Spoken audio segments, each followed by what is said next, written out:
Les actions des GAFA sont-elles enfin plus accessibles? On en parle avec vous, Stéphane Ventron. Bonjour Stéphane. Bonjour David. Bon, le Nasdaq, c'est pas très joli tout ça. On est en bear market carrément. Nasdaq, moins 30% depuis le début de l'année. Absolument. Quand on regarde les perfs des gros acteurs de la tech américaine, Google, Apple, Facebook et Amazon, on est entre moins 20 et moins 35. Voilà. Donc, eux non plus n'ont pas été épargnés. Tout à fait. Et il y a même pire, hein. Il y a même Netflix qui a perdu Oui. les 2 tiers de sa valeur depuis le début de l'année, qui était quand même un titre qui avait été très largement salué, un titre Covid par excellence. Ouais, mais même avec une baisse de 2 tiers de son cours depuis le début de l'année, je pense que c'est toujours une très bonne affaire sur 10 ans ou sur 5 ans. Ah oui, ça reste une très belle performance. Ça, voilà. Bien évidemment, mais ceci étant dit, les valorisations, comme vous le soulignez, enfin les performances en tout cas de la technologie depuis le début de l'année, elles ont été largement déprimées, elles ont été la victime directe de la remontée des taux. Ça a été en réalité assez mécanique. Alors bien évidemment, il y a eu quelques cas spécifiques, comme le cas Netflix, qu'on vient d'évoquer, mais globalement sur l'ensemble du segment, ça a été vraiment un arbitrage de style, c'est-à-dire que les investisseurs ont très largement considéré que nous changions d'air, qu'on était revenu dans un monde plus inflationniste, qui appelait des remontées de taux légitimes, c'est ce que l'on voit depuis la fin de l'année dernière et surtout depuis cette année. Et la conséquence directe, c'est un changement de style, c'est-à-dire que là où les entreprises de croissance ont emmené le marché avec des valorisations plus tendues, donc valeurs technologiques en tête, ont emmené la performance des marchés, et bien cette année, c'est tout le contraire avec des valeurs dites décotées, value, qui ont emmené le marché.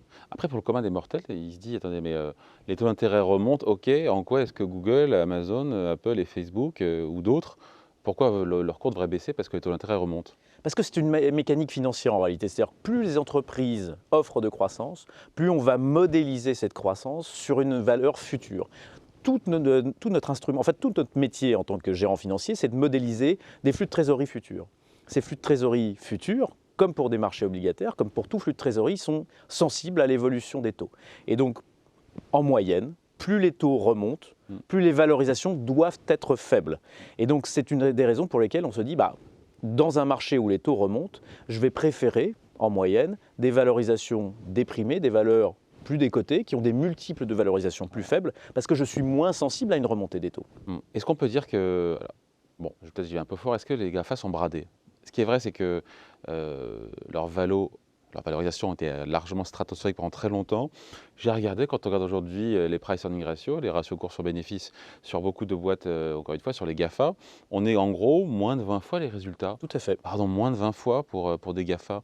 C'est correct, non? C'est plutôt très raisonnable en réalité. Surtout, on parle d'entreprises, alors pas pour toutes, mais celles qui nous intéressent en premier lieu sont celles qui génèrent du cash et qui sont rentables. Et il y en a quand même beaucoup. On peut penser à Apple, on peut penser à Alphabet, Google.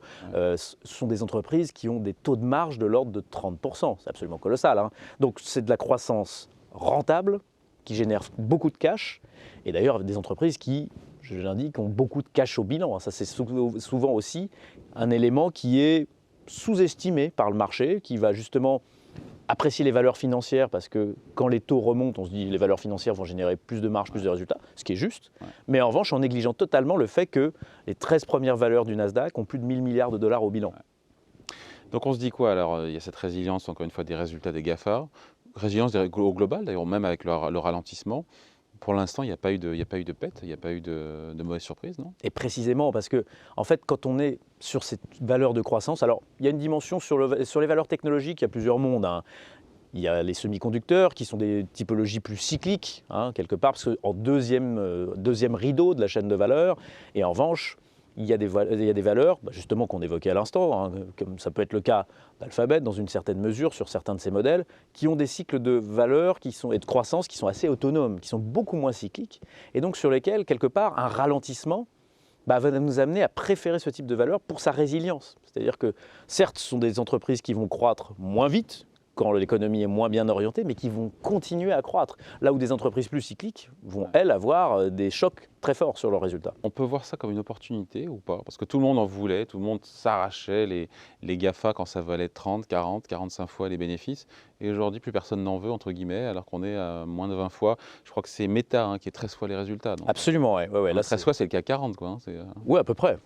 Alors qu'on n'est pas sur le même profil de croissance. Donc, effectivement, ce sont des valorisations. Sans dire que c'est bradé nécessairement, encore une fois, même si c'est le titre de la vidéo. Mais voilà, est-ce que c'est il y a une opportunité? Est-ce que c'est voilà, est-ce que ça a été peut-être trop massacré? Est-ce que c'est juste un juste retour des choses aussi? Ce qui est certain, c'est que ce sont des valorisations qui sont historiques. C'est-à-dire que là, il y a un double effet en plus pour cette année. C'est-à-dire que ce sont des valeurs en 2022 qui vont continuer à afficher une forte croissance bénéficiaire, alors même que leur cours a largement baissé.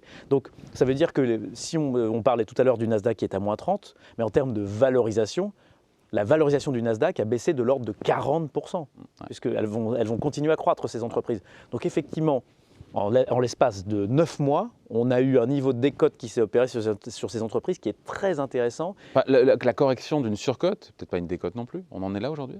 Alors, on commence à en intérêt parce que il y a beaucoup d'entreprises aussi qui ont très très bien réagi dans cet environnement de remontée de taux, mais qui sont des entreprises qui, là aussi, sur lesquelles on a peut-être parfois un raisonnement un peu court terme parce qu'il va y avoir un pincement de marge. Vous savez très bien, le coût des matières premières a considérablement augmenté. Le coût de la main-d'œuvre augmente aussi considérablement, notamment aux États-Unis.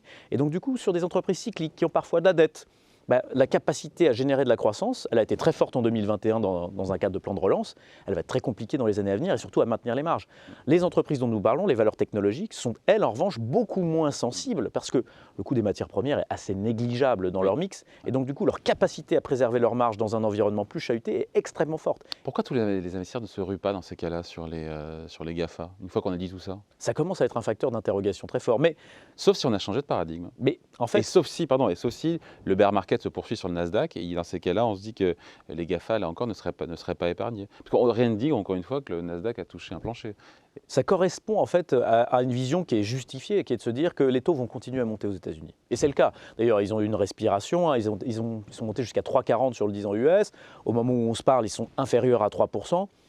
Donc ils vont se retendre, ils vont continuer à progresser ces taux. Et si les taux progressent, on peut partir du principe que ça va continuer à être pénalisant pour les valeurs de croissance. En revanche, ça c'est le verre à moitié vide. Le verre à moitié plein, c'est de se dire qu'on a déjà fait une très large proportion du chemin. Pensez donc, on a commencé les taux, justement ces mêmes taux américains ont débuté l'année à 1,5. Ouais. Donc on a fait une grosse partie du chemin. Et là, on peut aussi se dire que ce chemin de décote, il a été largement fait. Et est-ce que c'est le meilleur moment pour acheter ces valeurs technologiques? C'est très difficile de répondre à cette question, mais le mieux est l'ennemi du bien.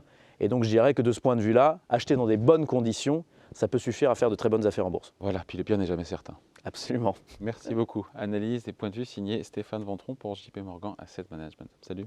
Merci David.